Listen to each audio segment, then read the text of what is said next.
Hey everyone, my name's Raymond. Welcome to Board Game Heaven. In this episode, I'm taking a look at Arena the Contest by Dragori Games, and I'd like to thank Dragori Games for sending me the core box to review. And this is a strategic skirmish dungeon crawling miniatures board game that can be played in several ways.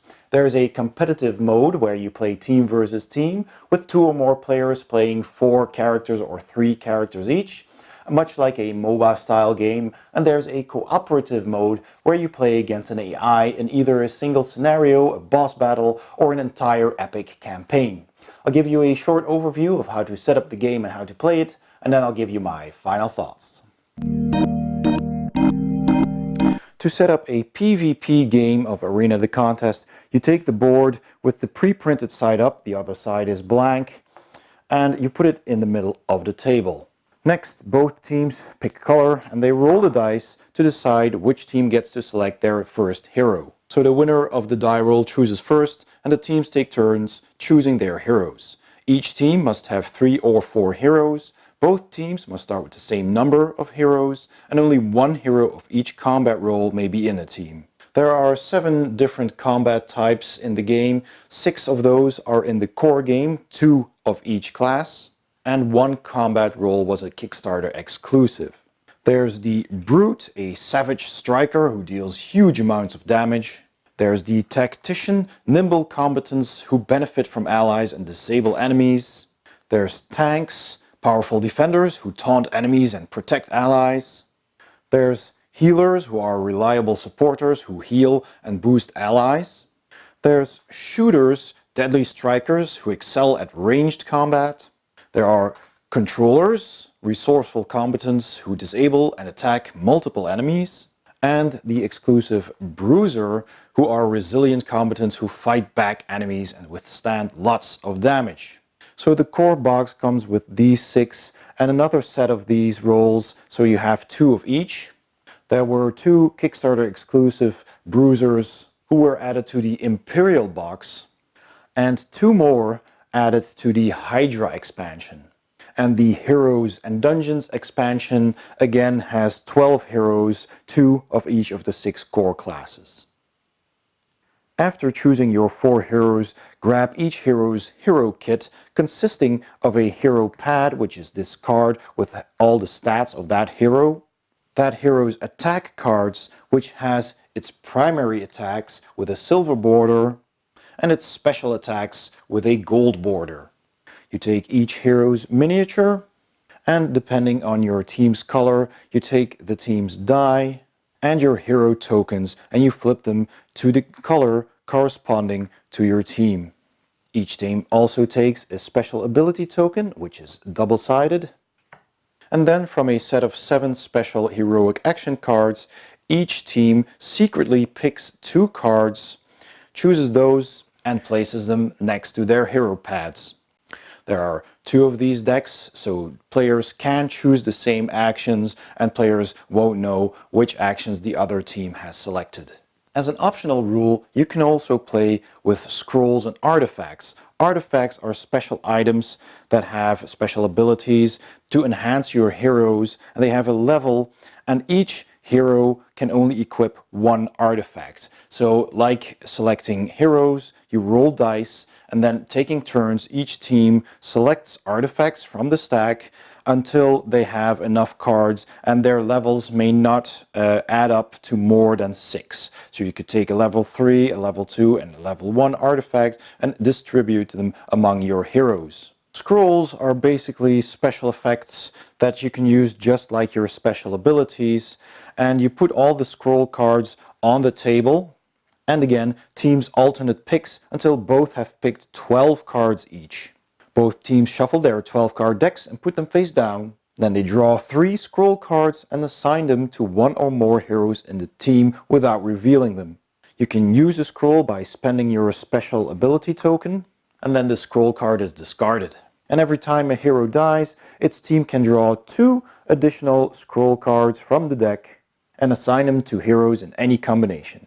You can only have a maximum of 3 drawn scrolls in hand, so if you draw more cards than that, you must discard scroll cards until you're back at 3. Next, you can take your hero's tokens and put them on the health track around the board according to their starting hit points. So this one has 65 hit points, so I put my token over here. After you've done that, it's time to start deploying the heroes.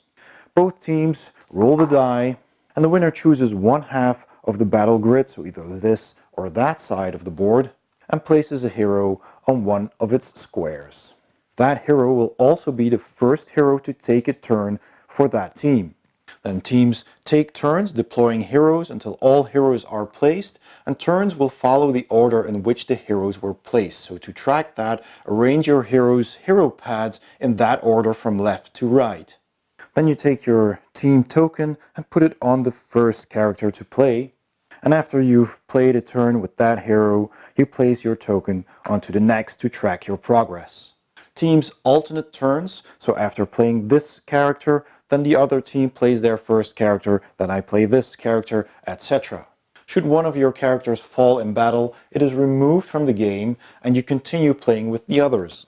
And turns simply keep alternating the same way as always. So after this one takes a turn, the enemy takes a turn, then I take a turn with this one, the other player plays their next character, I play my third character, the other player plays the third character, and then I play my first character again, even though the enemy may still have a fourth character.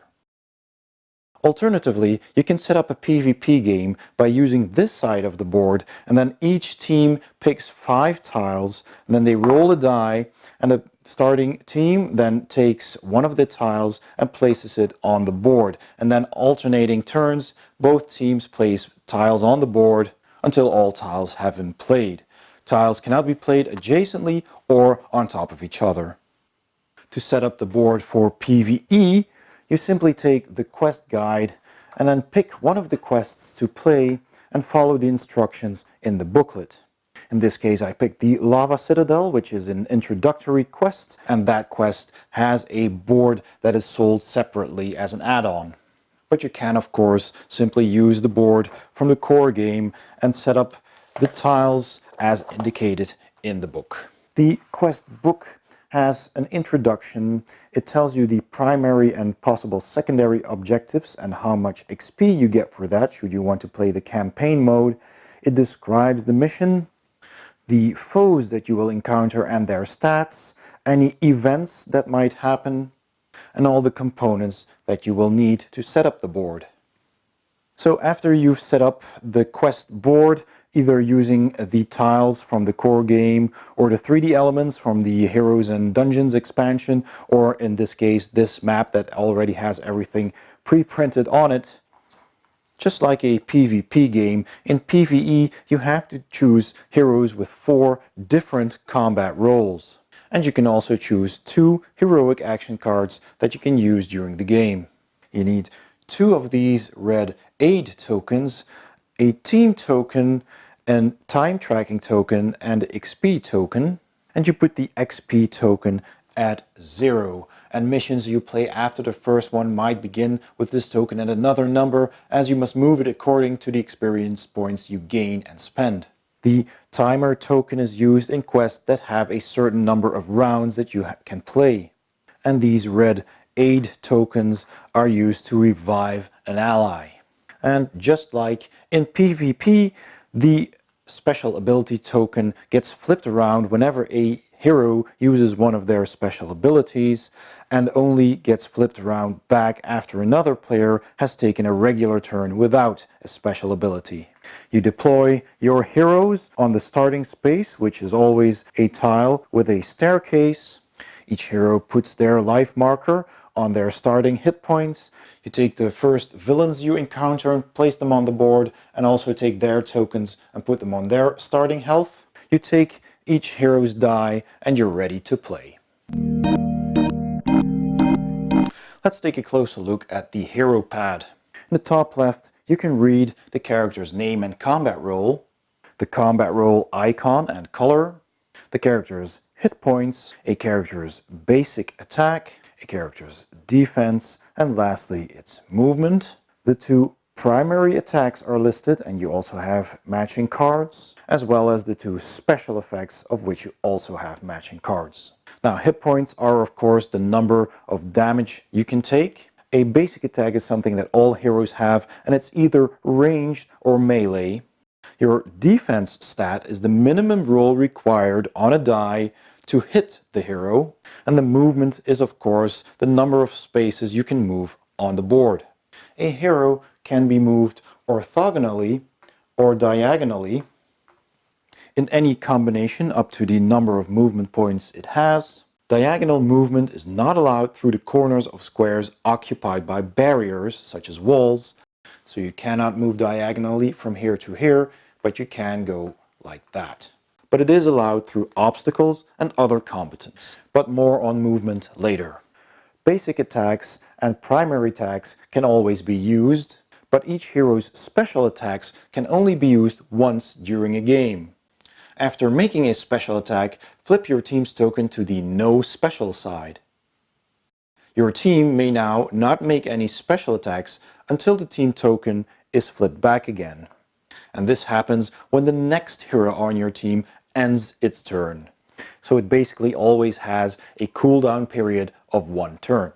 You can also do an interrupt attack, but more on that later. And each hero also has a passive power. These powers are triggered by a certain condition and have an effect. In PvE, there are 5 generic categories of foes to represent all the villains and bosses you will encounter in the missions.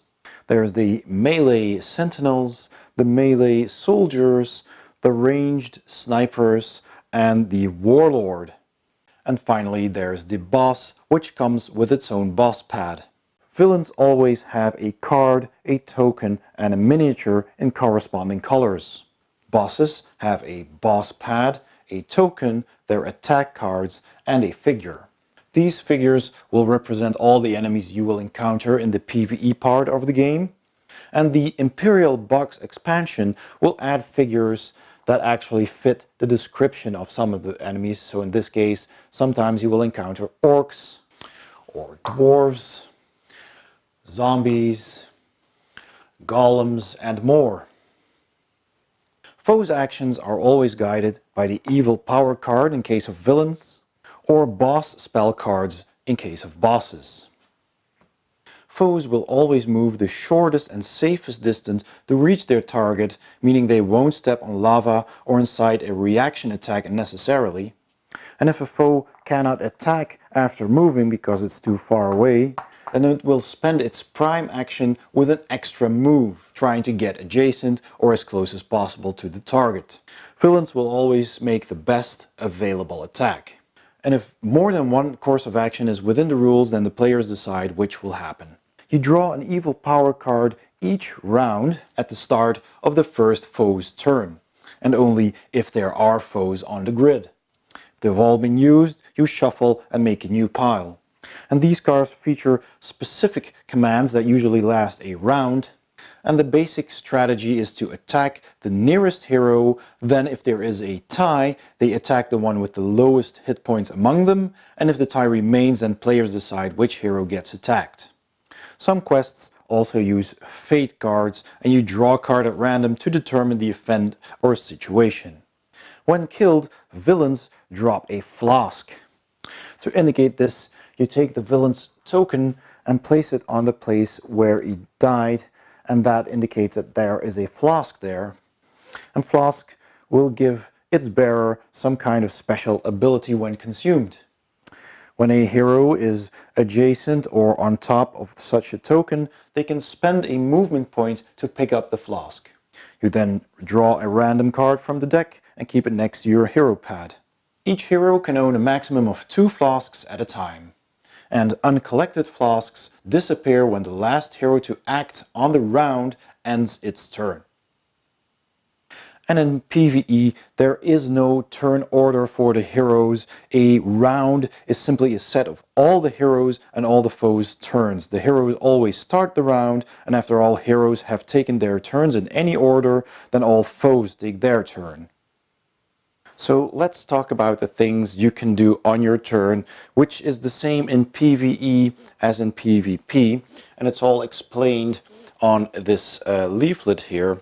So I'll show that, and the 2 things you can do on your turn is a move action and a prime action. Now a move action is very straightforward. You can use your move action to spend as many movement points as your movement stat allows, and that is printed on your board here in the green circle. And if you've moved a number of spots and then took your prime action, then you forfeit any movement points unspent. So you can't move, attack, and then move the remaining spaces. You can also spend your movement points to sidestep, to provide first aid, and to pick up or transfer items on the board. I'll talk about sidestepping in a bit. But first let's talk about the prime action, so the second action you can take on your turn. And on your prime action you can do several things. You can choose one of these, and that is a basic attack. Basic attack is printed on your board here. It says basic attack with a number and an icon that's either a bow or sword, which means this is a ranged attack or a melee attack. And ranged attacks have a range of 8 squares, and melee attacks need to be adjacent, so 1 square. And they always target one enemy, and you gain the benefit of a +1 bonus to your roll. And if you hit, you deal the damage printed on your hero pad. That's your basic attack value. But if you miss, you deal no residual damage. Another thing you can do on your prime action is your primary attack, and your primary attack is printed on the top of your hero pad over here. You have 2 primary attacks, and they are also printed on these cards, and they are the cards with the silver border. And sometimes your primary attack will have an effect on another enemy or an opponent, and you can place your card on that enemy's hero pad to indicate that that effect is now in place, and then at the start of your next turn you take that back. And you can use your primary attacks as many times as you like, but only once per turn. And another attack you can do as your prime action is your special attack. And those are the attacks printed on your pad in gold, and you also have matching cards with a gold border. You can use each of your special attacks only once per match, and they require you to flip over your special ability token to the no special side. Then after your team's next hero performs a prime action, not being a special attack because they can't, then after that this token flips back again, so basically it has a cooldown period of 1 hero's turn. A fourth action you can do with your prime action is the heroic action, which basically means you use one of those 2 special attacks, the heroic actions that you chose at the beginning of the match or of the PvE campaign or quest.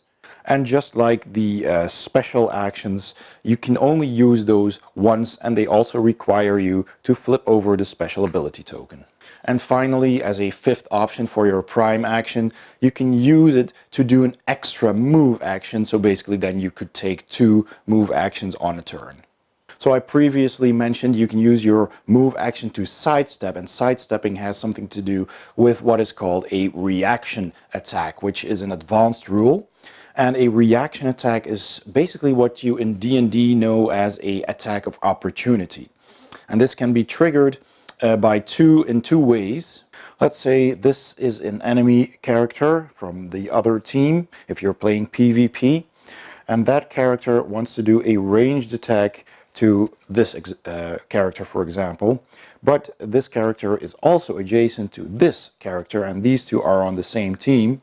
And that means when this character announces to do a ranged attack to this character, then that character may make a reaction attack.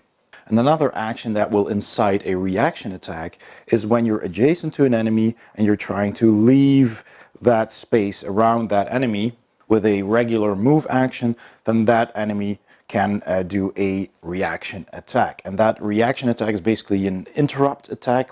That means it takes place before this hero's attack. And a reaction attack is always targeting the character that has incited that reaction attack. A reaction attack's range is always 1, because it's always with an enemy that is either doing a ranged attack or moving away from you.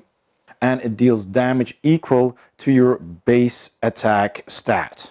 So then that character rolls for the attack, checks to see if that is higher or lower than this character's defense value.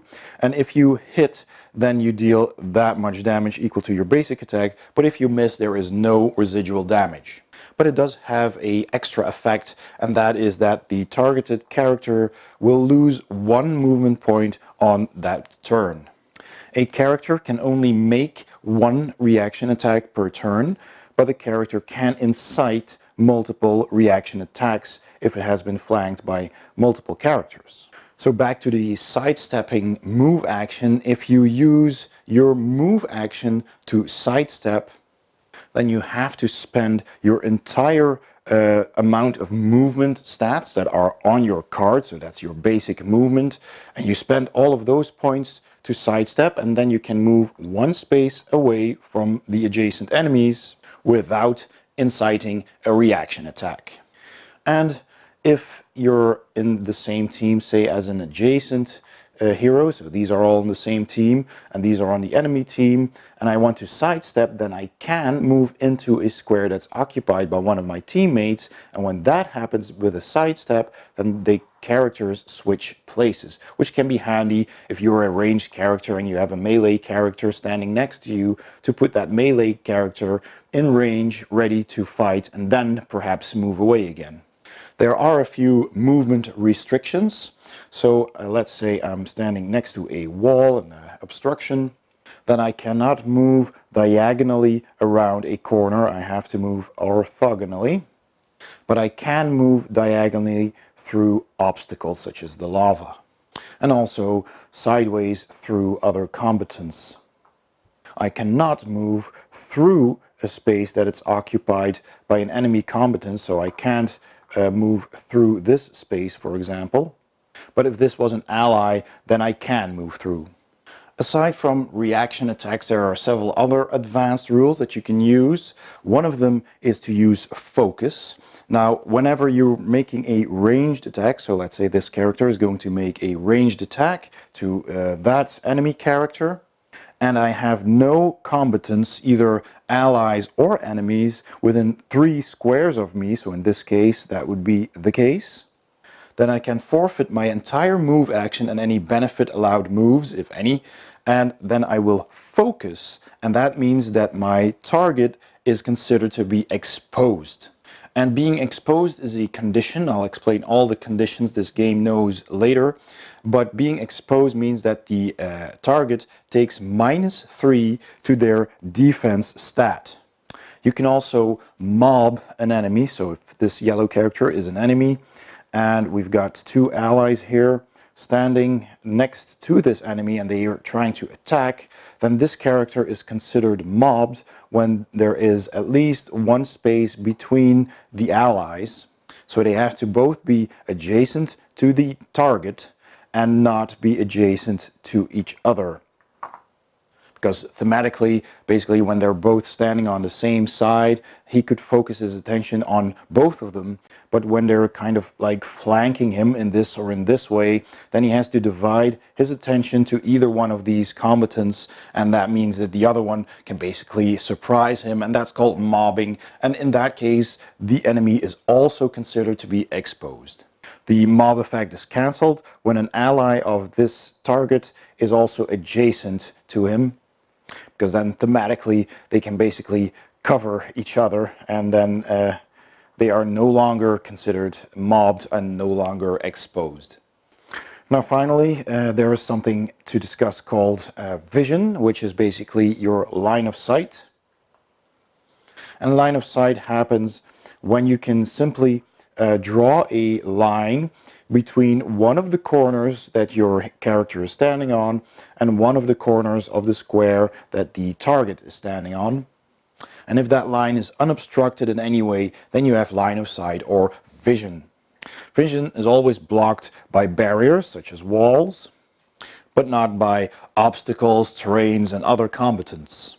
However, when you're standing near a wall and the line of sight that you draw crosses the edge of an obstacle, such as a wall, then you do not have line of sight. So in this case, let's see, if this character was standing here, then I could draw a line between this spot and it would cross this crossing at the edge of this wall and I would not have line of sight. Of course, in this situation, I can also use this corner to draw a line and then I would have line of sight. So had he been standing over here, then my closest, my most direct line would be from this through this to that spot. So that would mean I would not have line of sight.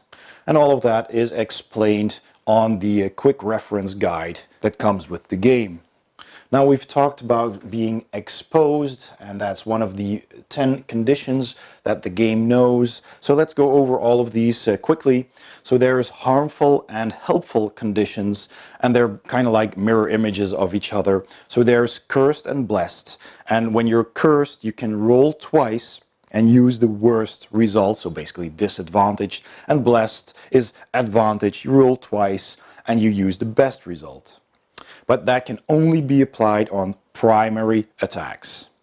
And then there's exposed and protected, and exposed, as we have seen, gets you -3 to your defense against enemy attacks, while protected gives you a +3. Then there's slowed and hastened. When you're slowed, you cannot sidestep or move due to benefits, so you only have your basic move action. And when you're hastened, you do not incite reaction attacks, so that is basically the opposite. When you're vulnerable or toughened, you take +3 damage when hit by an enemy attack, or -3 damage when hit. And finally there's weakened and empowered. With weakened you deal -3 damage, and empowered you deal +3 damage when your attack hits an enemy. One of the reference cards also tells you about the different tiles that there are in the game, the terrain, barriers and obstacles, so that's also a handy reference. And a fun thing to mention about the PvE campaign is that you can gain XP. As I showed with the XP token, you can keep track of how much XP you gain, and you can spend XP to gain permanent bonuses to your character. So there are several cards for that, and you have bonuses that will give you a +1 damage called powers, several cards of that. You can get a +1 on your attack rolls, so precision. You can have protection, which is a +1 on your defense, or you can have health, which gives you +10 hit points. So these are very basic and very simple upgrades to your character that you can get by spending XP. And the upcoming expansion, Tanares Adventures, will likely have more and different ways to upgrade your characters. And aside from PvE and PvP, Arena the Contest also offers a scenario called Capture the Orb, which is basically a capture the flag game in which the red team, or the white team in this case, has an orb on their side of the board, and the other team, the blue and black team, has an orb on their side of the board, and the objective is to capture the enemy orb and bring it back to the staircase. And the setup of the board is explained in the quest book over here, so you can use it with the board that comes with the base game, but you can also get this board, which is one of the game board expansion boards. And of course you can also use this map to play a classic team versus team PvP match. So whenever you're adjacent to the enemy orb, you must spend a prime action to grab the orb, and then when you have moved, then you have to place the orb on the board on an adjacent square. And when you're a bearer of the orb, you become hastened, one of the beneficial conditions of the game, and you become also immune to any effects that would move you. But when you have the orb, your basic movement is reduced to 3. The rules also explain that when there is an ally adjacent to the orb bearer, then the bearer is protected and toughened, and otherwise you're exposed and vulnerable. You can use the 4 portals on the map to teleport from one spot to another. And whenever a hero is killed, you place their token on the spot they died. So for example, if it happened here, then I put my token there. And then on their next turn, they will revive on an altar on their team's side of the board. In the rulebook you will find all the additional rules and all the rules explained in more detail, but basically the quick start is all you need to get started. And the campaign tome will guide you through all of the quests in a campaign style, and it corresponds with the quest book. So when you open your campaign tome, you got the world of Tanares, and there's some introduction there, and it will tell you about the story. So there's a lot of flavor text, a lot of introduction, and a lot of lore here. And then it starts with the Lava Citadel, for example. So you take the book and you go through the book until you reach the Lava Citadel, you set up that game, and you start playing. So you read the story, and then it says the card, draw the card number 2. So there's the card from the stack of cards that will guide you through the campaign with the puzzles and whatnot and the backstory. And then you start playing the quest, and then after the quest concludes, whether you win or lose, then you read on what happens here, etc. And so that way you just continue through the campaign book, and then Blood Castle is the second, etc. and the third is Azimor. So that is a really fun way to play the quests in a nice campaign mode. And that is basically everything you need to know to play Arena the Contest. Let's go to my final thoughts. Okay, so my final thoughts on Arena the Contest. Now, in all fairness, I've played about 3 missions, 3 quests with 4 characters, and I did a boss fight, and I did 1 team versus team session. So because I'm mostly interested in the campaign and the quest mode, but I still wanted to try the PvP mode as well, and I do like mobile games. So so these are my thoughts based on what I managed to try out so far. So first of all, the presentation. So you've probably seen my unboxing, and if you haven't, you can find it by clicking the eye in the corner. The components are amazing. They are very good. The cards and the cardboard are thick enough. The printing is good. There's vibrant colors. You can tell by what's just laying here on the table that it really, really looks fantastic. And one thing I did mention in my unboxing was that the gray miniatures do seem to have better detailing than the colored ones, which happen to be all the heroes and, well, some of the prisoners. But there seems to have been a little bit of quality loss there, although not a whole lot. They're still very good, and they're still absolutely fantastic to have on your table. They look great. But yeah, there's a little bit of a quality difference there, and Dragori Games have said that in their next Kickstarter, Tanares Adventures, they will be offering an entire new set of miniatures for all the heroes with greater detail. So if you've been a backer of the first campaign and you have the original heroes, you will be able to get a completely new set with much better quality. But having said that, it's not really necessary, but if you are going to back the new campaign, that is absolutely a big bonus there. And that Kickstarter will be launching on the 4th of February, and I will put a link in the description below, and also you can click the eye in the corner of this video, and that'll take you to that Kickstarter. Now, the illustrations are amazing. I really love the artwork on the boxes, on the cards, the book. That book is amazing, and well, the boards as well. They look very cool. I got some extra boards here. There's 2 extra double-sided boards, and I managed to fit them even in the dragon box. So this is the giant elder dragon, and that was also amazing stuff. I just had to add to my pledge, so I got basically everything so far. And the box, the core game, and also the Heroes and Dungeons expansion box have excellent trays by Game Trays. So the setup and storage is a lot faster, and everything is stored safely inside the box, which has enough room for sleeved cards as well. So if you want to go beyond what the core game offers, you can also get the box with the actual 3D dungeon terrain, which you can see here, and that just looks even more spectacular on your table. And there's colored D20 dice for each of the heroes that you can play. And there's also the Imperial box, which had the stretch goals of the first Kickstarter, and that came with extra monster models. So the core game comes with several standard villains and monsters, and you're supposed to use them for all the quests and all the campaigns. But there will be quests that have orcs, for example, which aren't in the core box. or zombies or undead dwarves, and that Imperial box will provide those miniatures, so you can actually have a miniature that looks like the monster you're fighting. Though if you can proxy miniatures from your own collection, then that is not really necessary, but it's a fun addition to have. It also comes with that big demon, the Diabolo monster.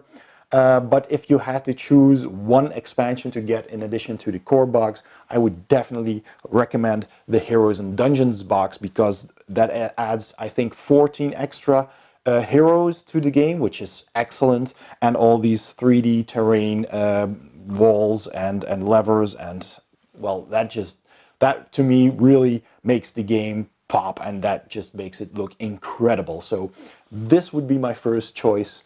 And if you want to go all in, then, well, you know, there's a lot of cool stuff to get here. There's even going to be actual different sculpts for all the dragons that you can find in the campaign. So for now, in the core box, you're using this one, and you're encountering different dragons, and you have the Elder Dragon as well, which has its own quest, and there was the Hydra too with its own quest. But if you wanted to have a different model for all the different dragons in the story, in the campaign, then Tanares Adventures, the new Kickstarter, will also have that. So you can get that as well. But be mindful, if you're going all in, you do need to have a lot of space, because it's a lot of boxes that you're getting. You could get a bit creative and maybe consolidate a couple of boxes. I mean, the Imperial box does have a lot of empty space, and maybe if you're creative, you can fit all of that into the Heroes and Dungeons box, so you could potentially save some space. I also managed to put the Hydra and some of the extras and the dice and the extra maps in the Elder Dragon box, like I mentioned, so that already saves you a little bit of space. But yeah, this is a shelf hog. So then the theme, the game has a fantasy theme, which goes well with both the PvP and the PvE mode. All characters have a different typical fantasy class, of which there are 7, and fight accordingly and differently. And the backstory is incredibly rich. There is even a complete storybook about the world of Arena the Contest. It's called Tanares, with beautiful illustrations, and during the co-op campaign there are also puzzles and riddles to solve. There is a whole stack of cards here that I won't go through because that'll spoil the story. But as you can see, there's 60 double-sided cards in here that you go through during the campaign, and they will give you riddles to solve, puzzles to solve, decisions to make, and that will influence the rest of the story. Different things will happen. So even if you've played through the entire campaign, which is a lot of gameplay already, then you could, replay it and make different choices or use different heroes. So there is quite a bit of replayability as well. So Dragori has really put a lot of thought and a lot of effort into the story, and it really shows. And yeah, so that brings me to gameplay. The gameplay is fun in all game modes I found so far. So the characters that you play feel well balanced and different enough to try them all, and it is fun to try out different teams in PvP to discover different ways to synergize their abilities. In PvE, the AI is challenging, and there too you'll need to cooperate well and strategize your actions in order to survive and win the mission. Combat is decided with d20s, as you've seen, and characters have several special skills they can use. It plays well with 2 to 4 players. If you're playing in teams, you can play 6 or 8 players as well. There's the revive, the first aid ability that helps you get people back into the game if they've been disabled. It's not very complex. There's this quick start guide which will get you started very quickly. It's just 6 pages to read through, and you can get started right away. In the first quest you can play, or the first missions, are pretty straightforward, and the further you advance, the more complex they might get. But there's the full rule book that you can read and get the information you need later on, but it's not really that complex. It looks daunting at first, but it's really not that difficult. So it's relatively easy to get started and to explain it to people as well. And so, like I said, replayability is also very high. Team versus team can be changed every time you play by picking different heroes on your team, setting up the board differently. You can just set it up any way you want as long as both teams agree. And the campaign itself, like I said, has plenty of missions to play and to keep you playing for a long time. And you could, like I said, replay the entire campaign with different heroes and make different choices. So this will keep you busy for a very, very long time. Plus, of course, with the upcoming Tanares Adventures Kickstarter, that campaign will be a lot bigger, because Tanares Adventures really focuses on the campaign part of the game. Game duration depends on how familiar you are with the game and which mission you choose to play, and you could even play several missions after each other. But typically, I'd say a game takes somewhere between 1 and 2 hours, and it absolutely doesn't overstay its welcome as you feel engaged until the end. I had a lot of fun with this. And I enjoy games like the D&D adventure board games, like Legends of Drizzt and Castle Ravenloft and other dungeon crawlers. And this one fits right in. And even though it has just a bit more complexity and more strategy than, for example, Castle Ravenloft or a game like Dungeon Saga, I found I picked up the rules relatively quickly. And it's of course, it's not Gloomhaven, but it doesn't need to be. So, this is just a game that fits into that category of quick and easy dungeon crawls with enough depth and stuff to keep you engaged and entertained for a very long time. So about gameplay itself, you've got your heroes have several attacks. You've got your basic attacks, which is a simple basic attack, which probably everybody can use.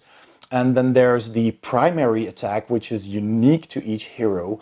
And you have special attacks that can only be used once during a game, so it's a very powerful attack.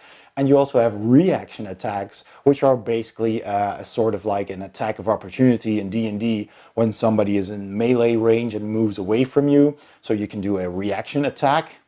And like in a lot of dungeon crawlers, you can use your actions to move, then attack, or the other way around, or move twice. So it's kind of intuitive in how this plays. Now, obviously, because the game has so much text and cards and abilities, and this game is very language dependent. So it does come in several languages. It has been translated in several languages, but if your language is not one of them and you're not fluent in English, for example, then this will be hard to play. So you do need a firm grasp of one of those languages to be able to play this game. So that is the one minor point that I can think of, really, but it is inherent to these types of games. So to conclude, all in all, I very much enjoyed playing this game, and I will be playing this a lot more. I had fun playing with friends and playing solo as well. It looks amazing, it plays smoothly, and the rules are very well written, so it's easy to look up things you may have forgotten. There's even a reference card for the hero's turn and all the conditions here, so that helps a lot as well. So if you love MOBA games and dungeon crawlers, or either you'll get a kick out of this game, I'm sure, I can guarantee it. So be sure to go and check out their latest Kickstarter, Tanares Adventures, which adds a whole new campaign to the game. Plenty of cool new miniatures, the dragon miniatures, and you'll also be able to get the original game and expansions as well if you missed out on the first Kickstarter. So like I said, there's a link in the description below, or click the I in the corner of this video. And well, that was Arena the Contest by Dragori Games. I hope you enjoyed this video. If you did, please give it a thumbs up. And don't forget to subscribe and hit that bell icon to get a notification whenever I upload a new video. Thanks for watching, and I'll see you next time on Board Game Heaven.